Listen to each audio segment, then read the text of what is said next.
Baik, mungkin langsung aja kita mulai ya. Assalamualaikum warahmatullahi wabarakatuh. Saya Nofrizal Ferian Salfaris. Saya selaku narasumber sekaligus pembawa acara di webinar kali ini. Saya merupakan mahasiswa semester 6 Teknik Informatika Universitas Esa Unggul. Dan saat ini saya sedang internship di Dokter Mekanik Indonesia. Baik, webinar kali ini saya akan memaparkan materi tentang Big Data. Langsung aja deh. Big Data. Pertama, sebelum mulai lebih lanjut, kita juga harus tahu apa itu Big Data. Big Data itu, di sini tulisannya tertera bahwa big data is characterized by large volume of different type of data. Example, social web transaction that build very quickly. It exceed the reach of commonly used hardware environment and software tool to capture, manage, and process in a timely manner for its users. Di sini berarti big data itu sebuah data yang terkarakterisasi dengan volume yang besar dan tipe data yang beragam seperti sosial atau kayak data-data yang menyangkut hubungan sosial manusia di internet, web, transaksi, dan lain sebagainya yang dibuat secara cepat. Ini berarti dapat menjangkau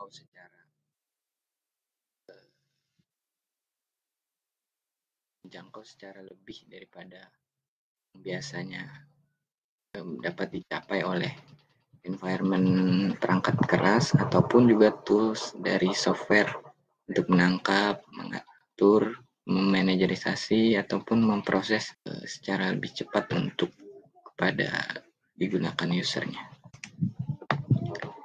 Nah, big data itu sebesar apa sih? Sekarang untuk apapun itu kan yang penting adalah data. Seperti di sini contohnya Twitter. Pengguna Twitter itu mengunggah 50 juta tweet untuk dalam satu harinya. Juga ada Facebook yang 700 miliar total menit yang dihabisin oleh penggunanya di Facebook dalam waktu sebulan. Ada juga 1,3 exabyte data yang dikirim oleh seluruh pengguna internet mobile di dunia. Google juga 24 petabyte data per hari yang dapat diproses oleh Google. Terus juga ada 2,9 juta nomor atau email yang dikirim dalam setiap detiknya.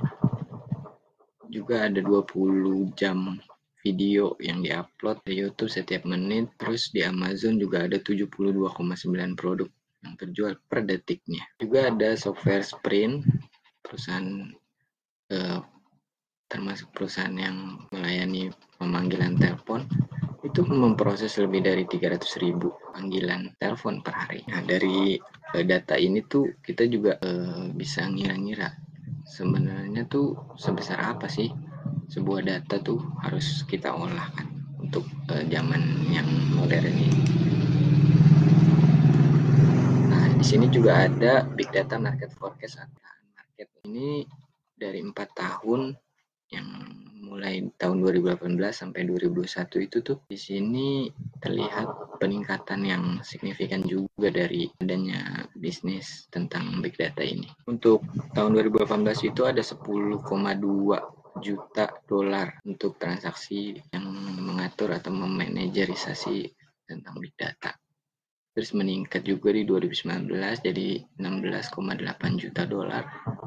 Terus 2020 32,1 juta dolar sampai pas 2021 itu meningkat tajam juga sampai 48 juta dolar. Ini juga menandakan kalau big data ini tuh besar sekali marketnya.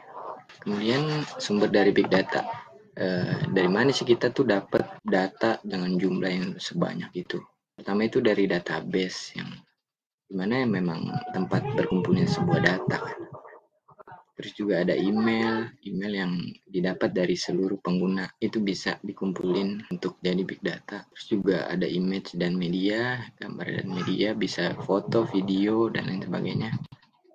juga ada social network, di mana sebuah jaringan sosial itu juga bisa dikumpulin datanya untuk jadi big data. Selanjutnya itu sumber dari big data itu selain yang tadi ya, ini juga ada dari location atau data lokasi yang ada di perangkat kita seperti GPS dan lain sebagainya, itu bisa dijadiin big data juga. Terus juga dari sensor-sensor yang ada, kayak sekarang misal di lalu lintas itu ada yang kamera itu sensor untuk nilang, itu bisa dipakai kan datanya untuk big data. Terus ada click stream atau alur klik itu bisa dikumpulin juga dari HTML. Nah dari situ juga diiniin jadi 4, kelompokin lagi. Tadi yang pertama itu media, yang terdiri dari media dan komunikasi outlet. Itu seperti dari kumpulan artikel, podcast, audio video, ataupun email blog, itu bisa dikumpulin jadi data, big data. Kemudian ada sosial, digital material, create by social media, itu kayak foto, video, Twitter, tweet dari Twitter itu bisa seperti yang tadi dijelaskan. Dari mesin juga seperti data-data yang dikumpulin atau generate dari komputer atau mesin yang tanpa adanya intervensi dari manusia. Terus juga ada historical, yaitu data mengenai lingkungan kita seperti cuaca, traffic itu, lalu lintas, sensus, dan dokumen yang tersimpan seperti form, record, dan lainnya, itu bisa dijadiin sumber dari big data. Kemudian next 5 Vs. 5 Vs dari big data itu tuh ada volume, velocity, variety, value, sama veracity. Volume itu berarti jumlah ya, atau volume. Jadi tuh big data itu tuh sangat bergelut tentang volume yang memang besar, namanya juga big data kan, berarti harus big. Berarti datanya itu memiliki volume yang besar. Selain itu velocity itu berarti kecepatan. Jadi itu data-data yang dikumpulin di big data juga nanti diolah dengan kecepatan yang tinggi. Selain itu juga variety atau keragaman. Jadi itu di big data itu data yang dikumpulin tuh beragam sekali. Jadi harus bergelut tentang keragaman data. Selain itu veracity atau kebenaran juga. Jadi setiap data yang dikumpulin juga harus dicek juga kebenarannya. Selain itu juga value atau nilainya. Jadi setiap data tuh memiliki nilai, dan di big data ini juga diolah value dari setiap datanya. Selanjutnya itu apa sih bedanya small data dan big data? Pertama, small data itu tuh berarti 3 ini ya, low volume, batch velocity, dan structure varieties. Artinya itu volume dari small data itu sangat rendah atau jumlahnya tuh sedikit. Selain itu batch velocity atau kecepatan transaksi datanya itu secara batch atau secara kayak kloter. Jadi itu misal setiap bulan sekali akan diupdate datanya gitu. Akan berbeda dengan big data yang di sini tuh real time velocity. Jadi tuh setiap alur, setiap pergerakan datanya itu akan diolah secara real time. Kemudian juga di sini struktur varieties atau keragamannya tuh yang terstruktur. Artinya itu keragamannya ya sudah satu jenis gitu, sudah distrukturisasi. Berbeda dengan big data, yaitu into petabyte volume, artinya itu jumlah volumenya itu hingga seukuran petabyte atau juta gigabyte, yang artinya sangat besar sekali kan. Selanjutnya velocity atau kecepatan dari datanya juga secara real time seperti tadi yang dijelaskan, dan keragamannya yang multistruktur atau terstrukturisasi namun secara multi atau lebih banyak. Kemudian objektif dari big datanya atau tujuan dari adanya big data itu bisa digunakan untuk analyzing customer behavior atau menganalisis behavior dari customer-nya. Selain itu, generate additional revenue atau meningkatkan pendapatan additional atau tambahan. Selanjutnya juga combining multiple data source atau mengkombinasikan sumber dari berbagai data ya. Yang keempat itu improving customer service atau meningkatkan pelayanan terhadap customer. Dan selanjutnya juga be more responsive to market atau menjadi lebih responsif terhadap pasar. Nah, big data teknologi sendiri itu digunakan berbagai macam ya big data. Teknologinya itu seperti ada digunakan untuk machine learning, genetic algorithm, data fusion atau gabungan data, time series, atau NLP, natural language processing, atau signal processing, simulation, data integration, dan crowdsourcing atau sumber dari keramaian. Kemudian ada tahapan dari pengelolaan big data. Itu ada 4 yang utama. Yang pertama acquired, yang berhubungan dengan sumber dan cara mendapatkan datanya. Selanjutnya itu akses atau berhubungan dengan akses datanya dari yang data udah dikumpulin. Terus dikelola juga pengaksesan datanya. Selanjutnya dianalisis pada tahap analitik yang digunakan untuk menganalisis informasi yang akan digunakan hasil pengolahan data yang telah diproses. Selanjutnya application atau pengaplikasiannya, yaitu berarti terkait dengan visualisasi dan report hasil dari analitik yang didapatkan. Sumbernya dapat dari tim penyusun Kominfo tahun 2015 dalam buku Saku Big Data dari Kementerian Komunikasi dan Informatika. Form or type of big data. Tipe-tipe big datanya ini tuh ada 3 ya. Dari yang tadi struktur, berarti terstrukturisasi, yaitu seperti analog data, GPS tracking information, audio video stream. Juga ada unstructured, yang terdiri dari database, data warehouse, enterprise system atau sistem perusahaan. Juga ada semi-structured atau terstrukturisasi secara semi, seperti XML, email, atau EDI atau electronic data interconnection. EDI electronic data interchange. Selanjutnya itu masuk ke impact of big data ya. Di sini dampak dari big data itu banyak ya. Pertama, kayak bisa digunain untuk sport prediction. Karena big data tuh pernah digunakan di 2012 untuk memprediksi negara Amerika itu akan memenangkan 108 medali nih yang terjadi di Summer Olympic dari big data itu ya. Terus pada kenyataannya tuh mereka benar-benar mendapatkan yang nyaris dari prediksi itu, yaitu 104 medali. Selanjutnya untuk advanced healthcare, itu big data digunakan untuk memprediksi dari mana terjadinya outbreak yang berpotensial menyebarkan virus epidemik. Jadi tuh dari situ kita bisa lebih concern untuk melakukan pencegahan karena sudah diprediksi sebelum. Selanjutnya bisa digunakan untuk presidential campaign atau kampanye presiden seperti yang dicontohkan oleh ahli statistik Ned Silver. Dia menggunakan big data untuk memprediksi outcome atau hasil yang nantinya akan keluar pemilihan presiden di tahun 2012 di Amerika. Selanjutnya juga big data bisa digunakan untuk personalized advertising yang digunakan untuk merekomendasikan belanjaan dan mempersonalisasikan iklan agar lebih relevan. Jadi iklan-iklannya tuh lebih tertuju ke orang yang membutuhkan. Seperti misal kita searching atau sedang tertarik dengan sepatu, nanti iklan-iklan yang nongol juga akan relate dengan sepatu. Selanjutnya share commutes. Big data streamline traffic using data from GPS system. Traffic light now reach the traffic condition, weather, and accident.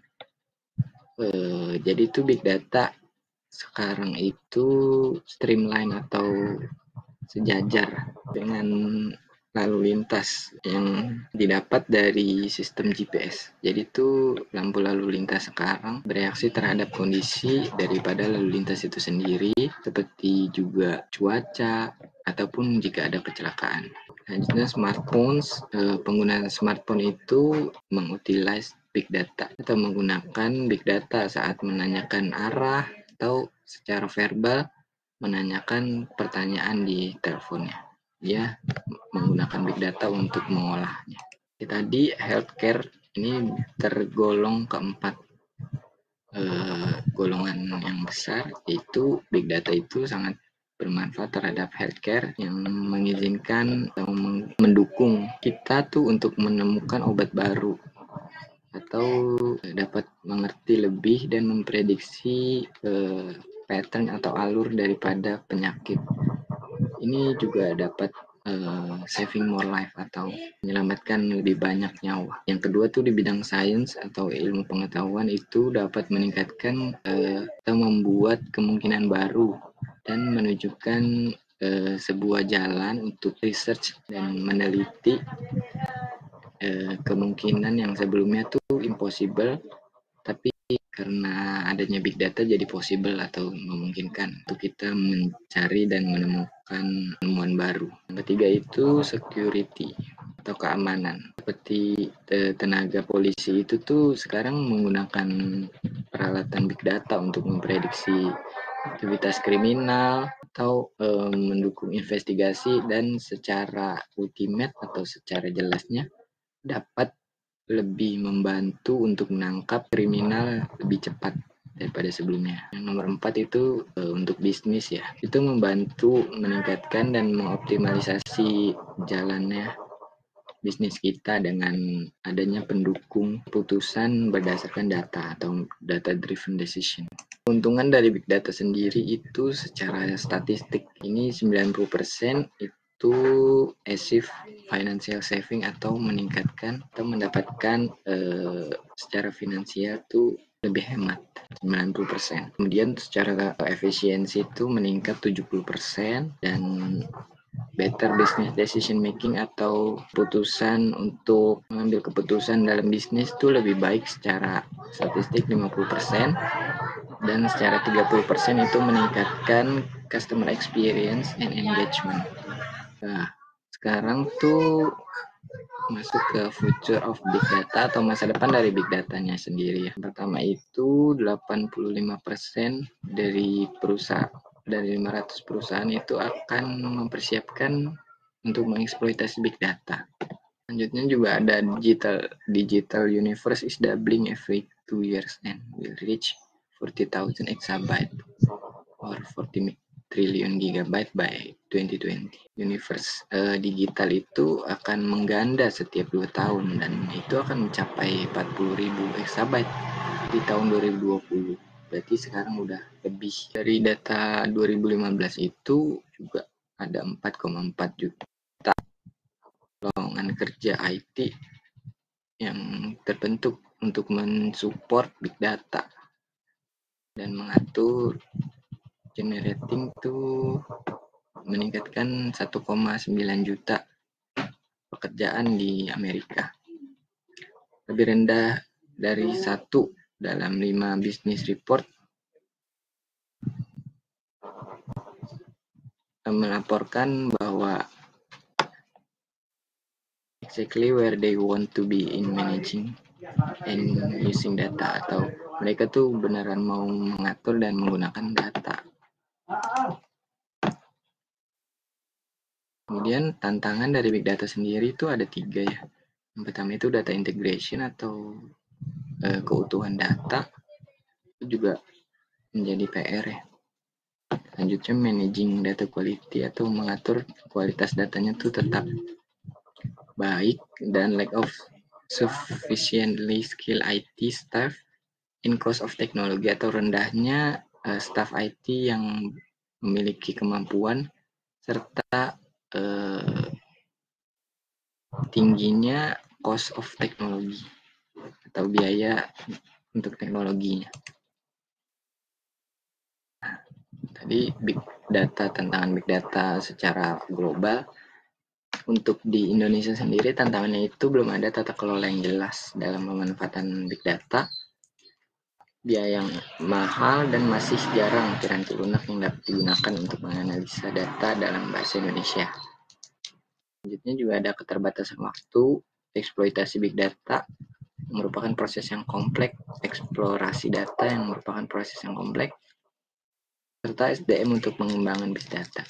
Nah, dari tantangan ini juga dapat menjadi sebuah peluang untuk masyarakat Indonesia untuk lebih melek terhadap data yang jumlahnya banyak.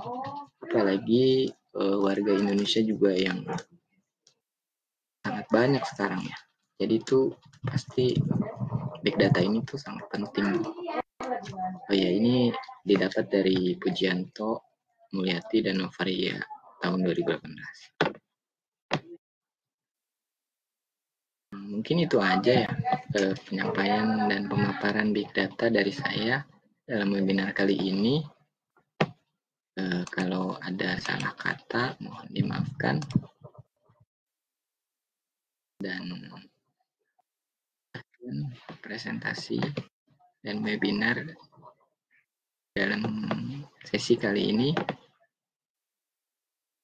Wabillahi taufiq wal hidayah. Assalamualaikum warahmatullahi wabarakatuh. Terima kasih.